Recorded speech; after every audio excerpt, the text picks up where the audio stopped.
My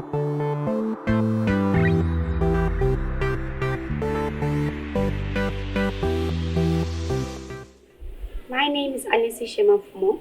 I'm in grade 7. Here at Washington Hills Junior School, we have 2 curriculums, which are ZimSec and Cambridge, with our first Cambridge group writing next year. We also engage in different sports, which include volleyball, netball, swimming, and tennis. Join us here at Washington Hills Junior School and experience the best time of your life. Thank you. My name is Nasona Venga. I'm in grade 1. I love being at Washington Hills because of the good food it gets. My name is Ivana Makanaka Paungano. I am in grade 3. At Washington Hills, we have ZimSec. We also do Cambridge. In Cambridge, we do so many projects, experiments, and we also like to explore. Thank you. For contacts, you can call the head on 071 999 3902 or the deputy head on 071 297 2374 or the secretary on 071 999 3901. Shishi.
Nhasi rimwe zuva tinokukwazisai mhuri yeZimbabwe kusangana kwatiri kuita tine nhau yatakambokupai mumashure yemhondoro yekurushinga yaitaura kuti ndakapondwa naMambo.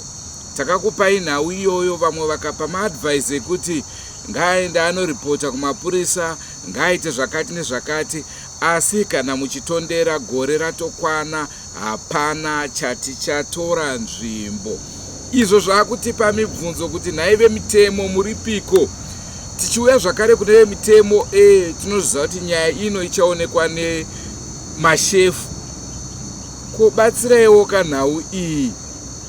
Kana ari ane mhosva murume uyu musungei, kana asiri ane mhosva musungei. Chaari kungoda chete kana kuti tingati tichiri kudiwa nemhondoro iyi kuti nyaya ienzaniswe. Rangu zita ndinonzi Andrew Neshamba. Siyalibingelela abalaleli emakhaya ukuhlangana njalo namhlanje kolinye uhlelo njalo amalanga eqhubeka esiya phambili. Nthemba liyakhumbula sake saliphathela uhlelo olesvikiro olemondoro eyachaywa eyaphosa yabulawa yinkosi. Inkosi ifike yayilanda endlini emuzini wayo yachaya yamshiya elimele. Kodwa ke indaba leyi khanya ngathi akula osokuthe kwenziwa ukubana kulinganiswe olecala ebotshwe. Ngakho ke abemthetho sikhala kini lapha likhona liyasizwa lisibukele.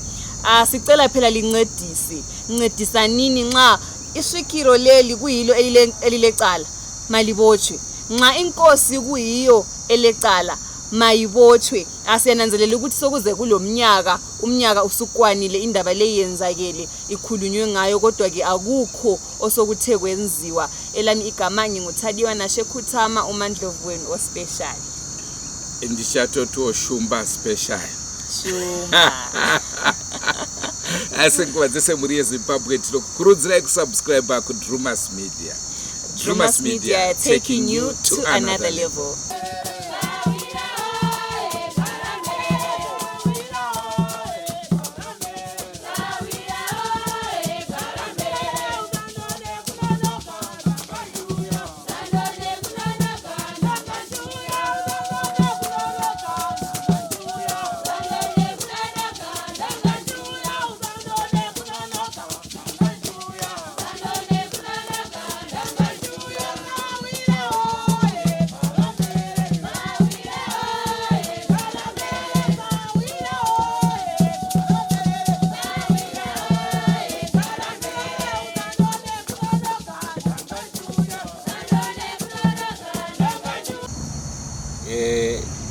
Dini Love Mosimbi ndakamboita nyaya yangu yandakarwa naMambo pane makore maviri.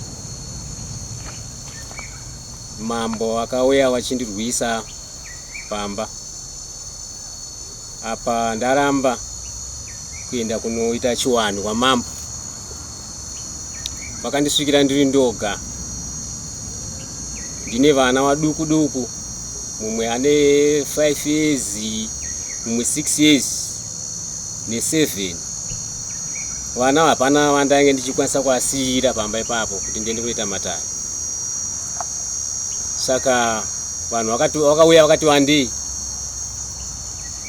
Inini handina kuramba. Asi vakauya nokuda kutora tsvimbo yandinoshandisa pachiwanu. Vachiti kana vatora tsvimbo iyoyo kana sekuru vazouya vanozoteera kwaMambo. Saka inini havana kuziva kuti muhana yangu ndaapapi. Ndakabva ndasumukawo kubva ipapo pavanga vari. Ndakaenda kunotora tsvimbo yasekuru. Ndikabuda naye panze. Ndabuda naye panze vakabva vauya vachinditi vatotora tsvimbo yasekuru ndoyati kutoda yacho. Ndaisingazivi kuti vanochinangwa chokuti vandirwise. Saka pandakabuda panze vakauya Mambo akati torai tsvimbo iyoyo. Ndikati kwete, tsvimbo hapana kwainoenda ini ndichisara. Tsvimbo iyi ndakaichurira pasi yakadambuka. Vakatora simbi vakandiisa maoko nemakumbo. Vakatanga kundirova. Ndakashedzera vanhu vanga varipo, vamwe vanga vatakurwa masamabhuku. Vakanga vakutiza nokuti nesisina kana nguva yekuti ndichitaura kana kuti ndichiratidza kuti ndiri kufema. Panguva yacho ndaenda tofa. Vachindizvuzvurudza. Vachindibaya maziso nechikeyi chemombe. Saka vaifungidza kuti ndafa. Vamwe vachitanza nditomukanda mudhamu. Vamwe vachiti hazviiti tumusiye panyasi pebundu. Saka nokudaro ndakangoshedzera panguva yacho kuti achipedzisa ndaita sei mauraya kare. Saka vakandisumudza nemota yavo. Ndakutaura kudaro vakandiendesa kupolisi kuRushinga. Vakasvika kuRushinga vakanyepa vachitizvo atyora tsvimbo yaMambo. Iyeri tsvimbo yangu yandoshandisa chiwanu changu. Ndakarara paRushinga ndabva ndaenda kukoti kuDarwen. Ndaisingakwanise kumira. Ndaisingakwanise kana kutaura. Musoro wangu waita senge uri kutotenderera. Ndisingakwanise kana kufamba chaiko chaiko, ndisingambokwanise. Ndakaparara maoko, mutsipa, musana, makumbo ndakaparara. Koti yakandidzorera ichindiona sezvange ndakaita zvikanzi enda unomhangara nyaya yako. Ndakasvika paRushinga ndakamhangara. Asi wakangada kuramba kuti ungasungise Mambo here. Ndikati ko ini zvaandiita izvi zvinhu zvakanaka here. Wakada kutsika tsika. Wamuofisa wakandita munhu uyu mupe bepa aende kuna dokta atariswe. Munhu akarohwa akakwara. Ndakazoenda kuchipatara pachimhanda. Ndakapiwawo mapiritsi. Ndikati ndoda mushini unotarisa mukati menyama dzangu. Wakati mushini uyu hausi kusenza panapa. vakandipawo mapirisi nekurapa maronda yanga aripo, asi nechemukati ndakaparara. Kubva ipapo ndakadzoka nemapepa kupolisi ndakavaratidza, vakatora futi mapepa yacho yese, mapepa vakatora vachinditi kana tasunga vanhu ava iwe uchazobhadharwa nevanhu vapi iwavo. Ndakadzoka kana takatatu. Saka ndiri kuona kuti nini chandakaurayirwa na Mambo inini handisi kuchiziva. Ndakamupa umambo ndini ndakamugadza umambo kuti atonge. Umambo ihwohwo haasiri yega wandakagadza, ndakatogadza mumwe kuti iye azopinda apo. Singada kuziva kuti pamuri kuti imimi ndimi makavagadza umambo muri kurevei?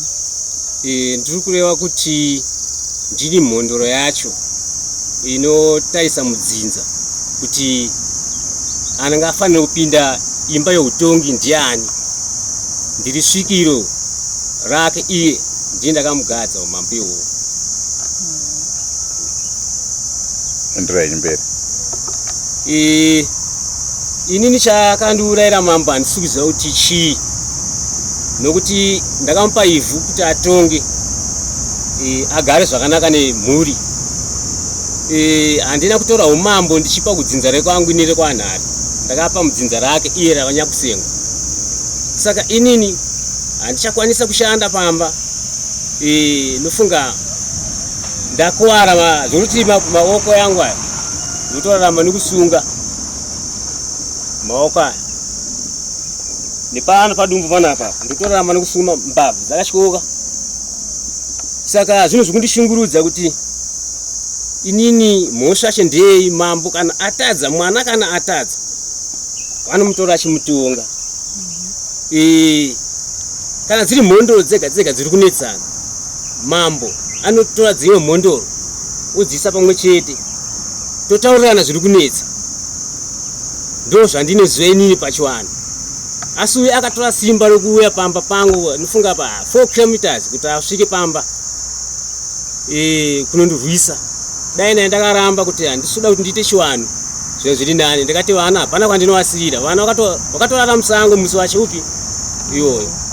Saka zviri kundishungurudza kuti inini hapana chandichakwanisa kuti ndiite, kana ndibate danda chairo kuti ndisumudze danda kuti nditemo huni ndiso pamoto, handichakwanisi. Ndito basa sezvandaita handichakwanisi. Ndakaenda kuchipatara ndakabuditsa mari yekuma 400 chakuti kuti ndikwanise kuti ndisvike pandiri panapa. Saka inini pfungwa dzangu nezvazvokufunga kana paramba kugadzisika pakadaro, inini ndiri kufunga pfungwa dzokudzorera. Kudzorera kwandoda kuita inini kana kuri kuuraya ndouraya indozviurayawo, nokuti pfungwa dzangu dzigadzikane. Nofunga ndo chichemo changu chihombe hombe chandashanyira kuya kupi kunoku. Ndiri munhu wokuti handisina basa noupenyu hwacho, nokuti ndiri munhu wokuti ndakaparara kare. Hapana chichemo changu kachiri kunzwika kuti chiuye muno mukati muno ndotofamba kubva uko, kuti chiuyewo chiri mastation emapolisi yauye kunoku ndibva ndavharirwa kunze. Inini ndini ndakaita senge ndakatadza woenda kupolisi onyepa zvisiririzo. Ndiri kukumbirawo kuti kana pane wanoferefeta nyaya, kana inini ndiri mutadzi wanoferefeta nyaya zvakaitika, ndinokumbira kuti wasvike mukati munzvimbo yandinogara. Sezvo mataura kuti makaedza kumboripota kurushinga kupi, makamboedza here kuripota muno muHarare sezvo makaona kuti uko vanga vasingatori action? Ndakauya kuno kuHarare, ndakaenda kuHQ ndakavapa nyaya yangu kuti inini ndakahwiswa. HQ yakanditi vanofanira kusungwa vanhu ivavo vakaita zvinhu zvipi izvozvo, nokuti hausi mutemo kuti unoenda pamba munhu murwisa, hakusi kurwisa kuponda, zvokuti kurarama kwangu inyasha. Saka ndakatarisirawo kuti HQ zvayakasvitsa mashoko pahead office yerushinga, yatarisira kuti ndichaona kuti vachaitawo sei. Asi vakangonzi wasungwa, wavharirwa nguva diki diki, wabuda wakutotambira panze. Vakatombosungwa vaingonzi vakasungwa, asi handina kukona kusungwa kwacho kuti vakasungwa. Kusvikira nanhasi saka kuti ndiwe kuno kuzvakana kudai so kutoona kuti hapana kumwe kwandichakwanisa kuti ndiende futi. Imimi sekutaura kwenyu kuti muda kubatsirwa, muda kuti zvigadzirisike sei, mosanganiswa motaurirana zvogadzirisika sei, nekuti mambotaura nhau yekuvauraya mopedza mozviurayawo inenge iri solution here iyoyo. Ini zvinodipa kuti nditaure zvinhu izvozvo kuti zviri nani kuzviuraya inini kana kutourayawo iwo. Matanga mauraya iwo. Zviri nani kuti inini ndinoona kuzora hapana mhuri dzangu dzichashupika nokuti inini ivo ndo vakauya vachindivhisa pamba. Dai ndakaenda kumusha kwavo ndakavahwisa zvinenge zviri nani. Zvino apa zvokuti munhu anobva mupaka yako ndorongera kundiuraya pamba, kundiuraya kwakandiita kawo. Vanga vari vangani pavakauya? Pakauya Mambo, pakauya nevana vake 2 nemapurisa yake, vakazotora masabhuku waita musangano panonzi paNyamuzera. Vakavatora masabhuku yayo vakauya naye kumba. Yakati wandei vamwe vakatakurira mutsaga, vanokuti vamwe vacho panguva yandange ndakurohwa vamwe vanga vakutotiza.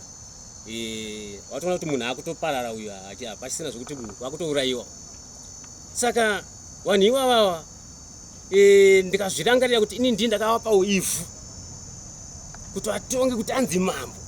Ndo zvimwe zviri kuti pashungi kuti zviri nani hangu inini kana kutouraya ini ndozviurayawo zvopera zvakadaro handirambe chishungurudzira. Isusu toda kuedza kuti tigadzirise zvisasvike pakuurayana. Saka mukuti tobatsirikana sei kuti nhau iyi igadziriswe pasina kuurayana mukati. Inini chandiri kuda inini iyo chokutanga ndada kuti inini papindire vanhu vanoferefeta nyaya ripi iyi. Alright. Waona nyaya yemafambiro yakaita. Wachiona kuti inini ndakatadza here kana kuti handina kutadza. Handiti. Nokuti ichi chikundirwadza. Ndinoda kuti wandiripe nokuti ndakavapawo Mambo. Kutonga handiti ivhu kairo handiti muzautongi. Vari kutonga. Wachidya zvadya zvakanaka. Ini ndikushupika kairo. Wandityora futi maoko. Wandityora mapatsi zvese. Hapana chichaita kuti ndiraramisa mhuri dzangu. Saka hazvindifadze, zvinondipa shungu nokuti hapana chandikuraramira papi. Saka Mambo ngavaripe. Vanofanira kundiripa. Mambo vanofanira kundiripa kubva ivo ndakavagadza kuti ndiye Mambo. Wachiti ndiri mhondoro yawo. Handiti asi rega iyo Mambo andakagadza kuti azogara uyu. Ndakatonge ndatogadza mumwe anonzi Moffat ndiye akazosira upi uyu Mambo. Saka nhasi uyu Mambo ndiaona uipi hwangu inini. Wosvika undihwisa undiparadza. Kana wasina kundiripa inini, wasina kundiripa inini ndichadzorera. Kana wasina kundiripa inini ndichadzorera. Nokuti inini ndakavapa ivhu kuti watonge waite Mambo. Wafamba nemota, wachita sei, mundodziga zvakanaka, ini ndakushupika mhuri dzangu hadzienda kuchikoro. Handiti? Iwo ndo wakuita upenyu hwakanaka. Kana dai wakaziva kuti ini ndakatadza, wakatadza sei kuenda kudzimwe mhondoro achiti uyu tichedzere munhu timbogane pasi tidai. Atinoziva kuti svikiro nemhondoro hazvidi ropa.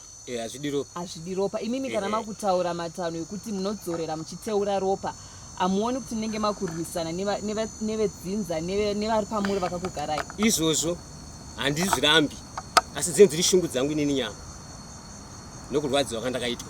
Zviri pamuri zvisingakutenderei. Hazvitenderi, asi kuno kuri kurwadziwa kwangu inini ende handitenderi kubata zviropa.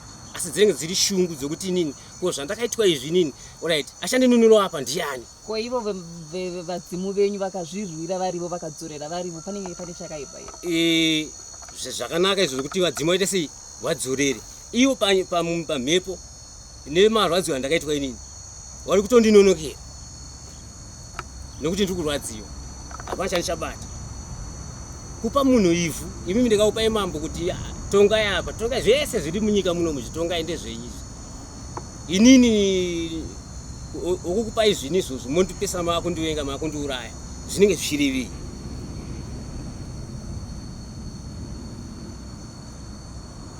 Ngatitaurirane. Kana pandakanganisa ndisheedze nditaurire iwe zvawaita izvo zvakadai hatisi kuda zvinhu zvakadai so. Sei vamwe vanhu vachiripa? Mhosva yacho kana munhu akapara. Zvinoita kuti Mambo mwana atadza uenda unomuuraya. Ndizvo here. Ko iye haana here mhosva dzaari kutotadzawo iye. Saka izvi zvokuti inini ndisvipo kutaura kuti hazvina nangu kuti ndiuraye nini ndozviuraya zvangu. Titoona kuti hapana kumwe kwandichakwanisa kuti ndirarame ndichiita. Hakuna. Hausi upenyu uhu ukuramba ndakadai so. Hausi upenyu. Handizvo zvange ndiri. Saka zvinondipa kundishungurudza. Ndinoona one side iri. Idzi simbi idzi dzatopora idzi. Dzenzi dzakanyura. Handiti. Saka inini hazvindifadzi. Iwo arikudya uchiguta papa wachigara zvakanaka. Zvinhu zvakabva mumaoko mandiri. Kubva pazvakaitika ivo Mambo havanambopera vatsika tsoka yavo kutsika pamba. Hawana kana kubva vatsika satambotoonana kana toonana kuti vatesa hapana. Kana twauya wachinditi wandiedza kundipenzveredzawo semunhu wakakanganisira. Hapana. Vakangonyarara. Vane shungu dzavo dzokuti nini ndakachora tsvimbo yaMambo. Iri tsvimbo yangu nini. Uenda kupolisi uko kukoti uko onyora mapepa yasirire nezvinhu zvakaitika zvisiririzvo. Chakazoita kuti muchore tsvimbo chi? Inini panguva yakanditi tuda tsvimbo yasekuru. Sekuru akati kwete tsvimbo yanga ibude tsvimbo inera.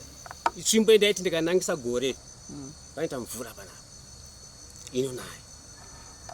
Mvura. Kana kuti taita mapipi yokuti iwe ndakuti uri kuita zvakati oramba ndokuti svetuka tsvimbo yangu. Osvetuka. Ukasvetuka pano zvanosana zvokupi kumberi ikoko. Kana uchiramba. Saka makazoichorerei? Handiziri ndakachikora. Asi ndakanga ndatofemerwa nezvinhu zvaida kuitika papi ipapo.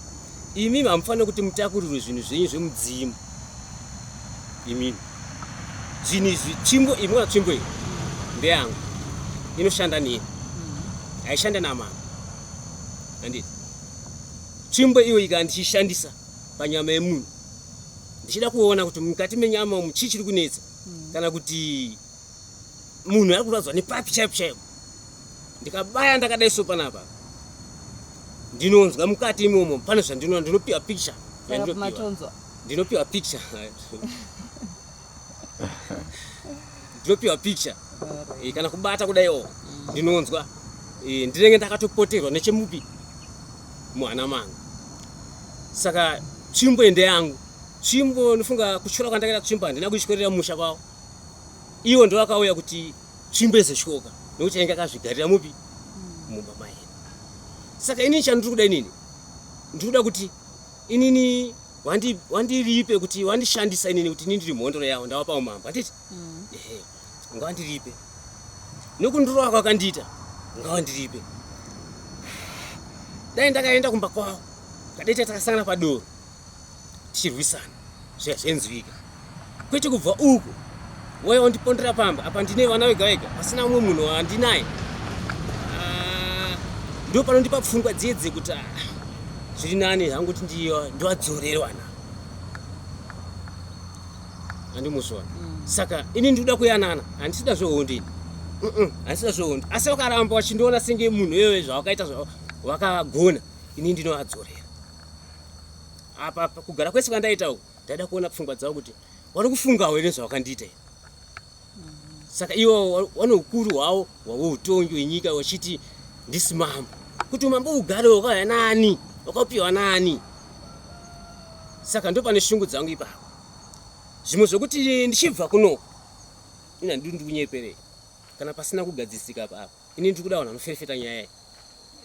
Waone kuti inini papi andakatadza.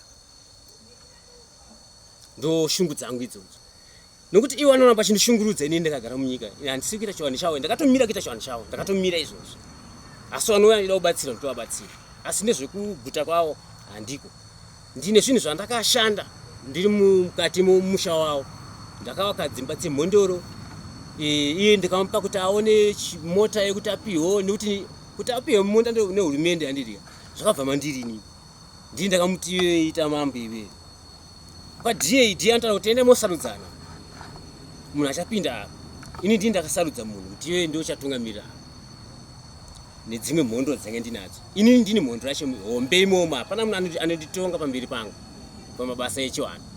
Tingada kunzwisisa zvekare kuti mukuramba muchiti ndimi makamugadza umambo, ndimi makamupa ivhu rekuti atonge, ndimi makaita kuti awane mota yaari kushandisa. Pamakamugadza ipapo anga aine kodzero here dzokuva mambo? Umambo hwacho huri mudzinza mumhuri mavo here? Chokwadi uri mumusha mavo ndoimba hombe inopinda umambo, asi iye akazotadza kunzwisisa tamupawo umambo. Akatadza kunzwisisa kunonzi kubvurira kuyo kubvurira kana uchipinda umambo unobvurira, panobikwa doro unoenda kumakuwa uchiitwa chiwani chokupi chekoko. Iye anenge atori pamusoro peguva remunhu akafa uye achisiya umambo upi iyo, asi akaramba ndopatakatanga kunyanya kupesana kazhinji ipapo. Iye akavhara. Imimi pamakamugadza umambo sesvikiro semhondoro, hamuna kuvheneka here munhu kuti munhu anokodzera here paunhu chaipo kozi kuzoramba ukuka chinhu chekuti semhondoro kana svikiro dai makachiona musati mamugadza umambo? Takaongorora takaona kuti anoita, asi iye ari kurasisiwa nevana vake. Vana vake ndio vakiita ndio madzimambo, ndiye mambo wacho. Saka iye pache zvake kumashure kwese uku taiurira nemumwe mukadzi wanonzi imwe mhondorowo iri yandosenza naye mwana kwandiri inini anonzi Katosora. Mhondoro iyi ndiyo yakaramba ida kutungamirira upi iwo. Saka ava vana vakatosora nevana vamamba ndio vakavhiringidza mambo mupfungwa, asi kwete kuti iye nenjere dzake nokuirana kwedu isusu angasingafanira kuti asvike vapi. Saka kurwisana kwenyu kwakatotanga muchivagadza umambo nekuti vakaramba kuzadzisa chivanhu chaifanirwa kuitika. Hapana kugadziriswa ipapo. Hapana kugadziriswa ipapo, zvichikonzeswa nomukadzi uyu. Mukadzi uyu inini kuti ndizobatwa nemhondoro inini mukadzi uyu ndakamusvikira arimo muguta, asi ndiro zvainoita manje inoti nhasi iri panapa mangwana iri papo. Mhondoro kana yagadza ini handipo inini, mumwe wangu agadza ipapo ndiye kutungamirira vana vanditi mhondoro namambo wake ndiye anenge achitungamirira vanhu vapi iwawo. Ini ndauyawo ndagadzawo umambo, ndii ndakuonawo, ndini baba ndii ndakuonawo zvipi izvi, asi uyo chikadzi uyo akavada kutora zvese kuti inini ngendimire ndakadai souya afana kupinda papi apa. Saka inini ndakaganda zvobva tazviona ndatanga kudzoka mashure kusudukira, nokuti chivanhu muchivanhu mune mapipi muchivanhu munogona kuitana mashiripiti akangosiyana handingosona. Saka inini ndakadzoka mashure nchida kuona kuti ndizvo here zvauri kuita izvi. Seambuya ava vanhu vakagara nechivanhu mupi zvakanyanya. Inini kubva 28 ndipano pandakabatwa nemhepo iyi. Saka kana uchitanga kubatwa nechivanhu ichi pamwe pacho unongosingambotozvinzwisisi, kuzopedzisira wakaenda uchidzidzawo zvishoma nezvishoma, hana yakaenda chijairawo ichiendawo ichienda chidaro.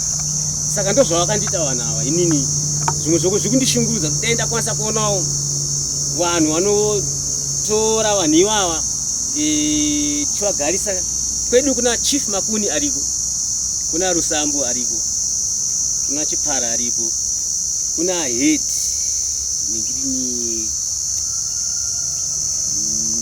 ndakangamwe mwacho waripo madzimambo handiri. Asika inini handire kuti ini ndotozikana kwete kwokuti anzi ndiita mhondro ipapo chete, ndotozikanawo kuzikana kuti uyu munhu akamira akadai. Saka inini zvinizvo zvikundirwadza kuti inini kana munyika macho kuti ndigare ndikugara ndakasungikana so, nokuti iwo ndiwo vanenge vachiti tine masimba ekutonga handinguzona. Saka kana chivanhu chacho izvozvi so hachichaitwi sezvamaitwa hachaitwa kupi iko kunokusiya kwandakaita inini. Ndikukumbira kuti dai zvimwe zvichiita papindiro vamwe vanhu vapinde mune vanhu vambobvunzawo kuti chii chakaimboitika kune munhu. Ndanzwa muchitaura mazita emamwe madzimambo aripo akakupoteredzai. Ivavo mambo vatiri kutaura nezvavo vekuuya kuzokupondai pamba penyu vanombonzi mambo ani? Mambo wandinaye inini anzi Mambo Nyakusengwa. Zita randakamupa inini anonzi Tazvida, ndo zita randakamupa rake roumambo. Anonzi Tazvida. Munhu uyu zvinhu zvikutondinetsa kuti dai ndakanga ndakasvika kana kuti mumusha make ndakaitawo zvandakaita. Inini kana ndishanda ndiri muhupo dzinonzi hupo kana kuti dendemaro. Dendemaro harizi ramambo, dendemaro nderemhondoro. Dendemaro rinotungamirwa neni. Dendemaro ndini ndinoziva zviri mudendemaro. Inini ndini ndinopa mambo dendemaro. Munobikirwa doro rinoitwa kunaya kwemvura, kuteta chichichi. Handitika. Ehe, zvese zvinhu zvinoonekwa neni. Saka inini kana ndisvika muguta inini ndichiita zvinhu zvandiri kuita muguta. Guta ndo imba yangu inini. Chiwanhu changu. Kwete mumusha make iye mambo. Ndini ndinotonga zvini zvipi? Zvini ndinotomudza zvokuita. Saka muno uchenjeri hwaakaita iye nevana wake nambuya vanonzi akatosora. Nofunga utungamiri hwacho unovafadza here kutungamirira vanhu zvavanowana mupi mukati imomo.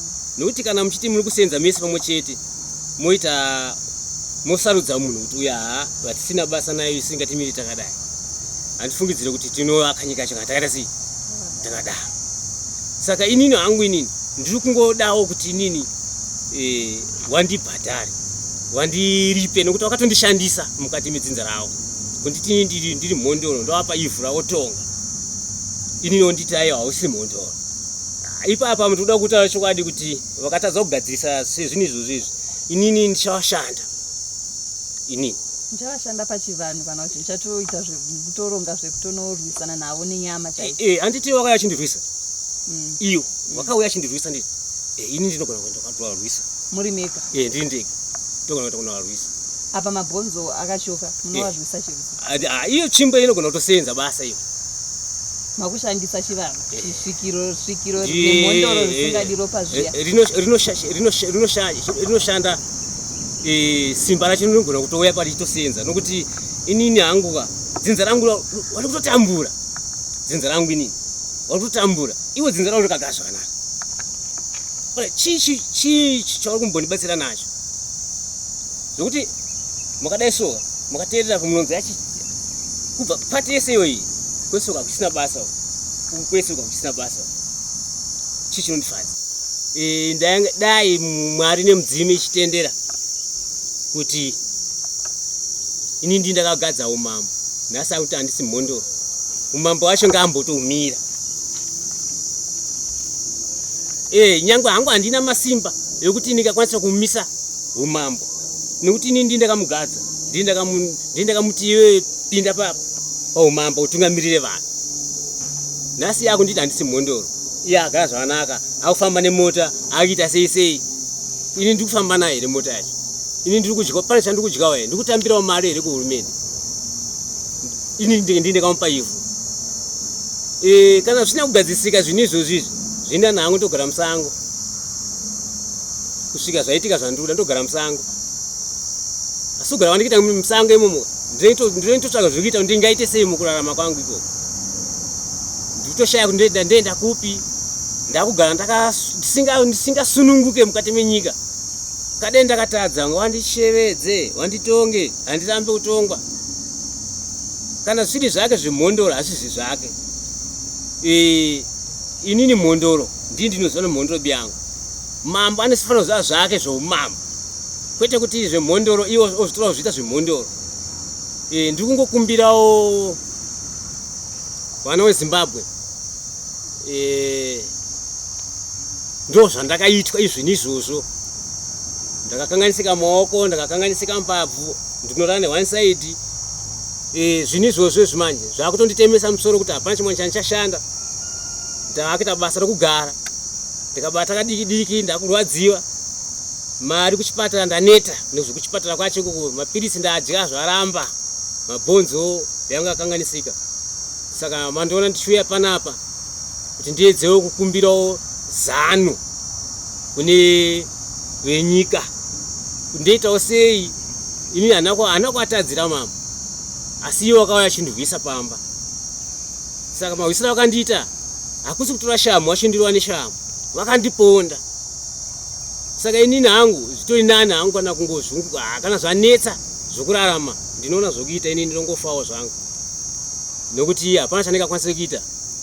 ndoramba chishungurudzika kana ndakurwadziwa ndofunga hondei kuti ndo zvandakaitwa newana ava nawa ndiwandipa dambudziko rakadai sewana ndarasa mari yakawanda kuenda kuchipatara yandarasa kusvikana nhasi ndingotenderera nenyika kudai saka ndikukumbira rubatsiro rwekuti dai ndakwanisa kuonawo kana mari yokuti ndiende kuna dhokta nditarisiro zvimwe zvandakaitwa mukati umu mozoona umbo hwakazara nokuti handisiri murume ndatova munhuwo zvangu kuti haya watova mufananidzo saka zvinhu zvikundishungurudza mukurarama kwangu mukati menyika inini handisi kumbovashungurudza vanhu ivavo asi ivo ndova kutoshungurudza inini ndakavapa ivhu rokuti atonge saka ipapo ndopara kunditsamwisa zvimwe zvokuti ndinofunga kuita hondo navo vanhu ivavo ndikafunga kutambura kwandenge ndichiita nekumarwadzi ndofunga kuita hondo navo saka handisoda kuti mangwana ndozonzi inini ndine mhosva ndambotendererawo munyika ndichikumbira zano kana rarambawo zano randikuita panapa iri ndichinge ndichiona kuti ndinorarama ndakamira papi. Ndofunga Mandlovu nyaya mainzwa. Shumba nyaya ndainzwa. Inorwadza. Nyaya iri kurwadza. Vari kuti havachakwanisi kana kubata kana kutema apa vane mhuri.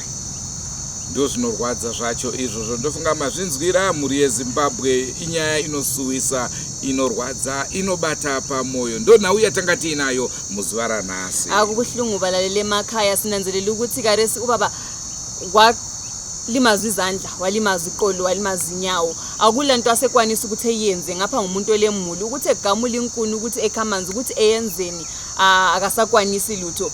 Kodwa ingqondo aselayo yiyo ingqondo esisimangalisa ukuthi usele ngqondo yokubulala, usele ngqondo yokuchitha igazi, okuyinto ebuhlungu. Yiloke uhlile desiluphathelelo namhlanje abalalele emakhaya. Vemtemo tinokukumbirisaiwo mubatsire panhawi. Nemi madzimambo hatikushorei, ndosaka tichishanda nemi nguva dzese. Inhau yekuti tinozviziva kuti muriko uyezve ndimi vakuru vedu, ndimi munotitungamira. Asi kana vamwe venyu vakukanganisa chii chinofanira kunge chichiitwa, tipeiwo mazano nhau iyi igadziriswe. Kana achinoripota kune mumwe mambo wacho anonoripotwa ndimambo ari padhuze here, kana kuti unokwanisa kuenda kuna chief njelele uko unotaura nhau yako, nhau yeMount Darwin zvinombofambiswa sei? Todawo kuzvinzwisisa izvozvo. Naizvozvo ndiyo nhau yatanga tiinayo, asi tinokumbirawo justice munyika. Tisave nevamwe vanogara vachingoshungurudzika vachisvimha musodzi, vamwe vachidya huchi nemukaka. Vamwe vachidya huchi nemukaka. Liqiniso kini makhosi lamakhosikazi akhona asicela phela lisincedise. Yebo yini abakhulu bethu siyazehlisa phambi kwenu, yini elisikhokhelayo siyavuma. Kodwa ke nxa omunye wenu eseyenze isenzakalo esinje lithi kwenziwe njani? Report kubani, ebikele bani? Ehambeni ekhuluma ngale kubo chief njelele ngale, kumbe ekutshele line liseduze liyenzani ngakho? Siyacela phela ukubana lincedise ngenelanini indaba leyi ithole ukuxazululwa. Yiloke uhlelo desiluphathelelo namhlanje njenge Drewmas Media siyalikhuthaza ukubana lisubscribe to YouTube channel yethu. Musakangana kuti tiri kukupai top 20 yemasvikiro yen'anga yeana madzibaba vese vanobatsira. Tichiri kuigadzira, tiri kugadzirisa manumbers manje tinenge takukupai. Asi senguva dzese, don't forget to subscribe to Drewmas Media. Drewmas Media, taking you to another level.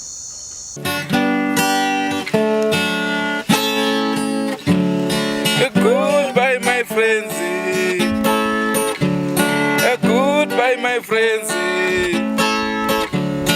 Vakambonana tichazonana nerimwe zuva. Hama dzangu, hamusandiseke kana kuti handisi ndakakaimba. Iwe opa, iwe mukaranga, iwe tando, iwe mukaranga. Unoziva kuti chii? Pane vamwe vakuru vari padhuze neni zvakare, ingoona imbichana vari kukatamba zvakaimba. Svika henyu baba, ndatezvara futi, svikai paground. Seke mutema, munokwanisa kutishaurira kaseke?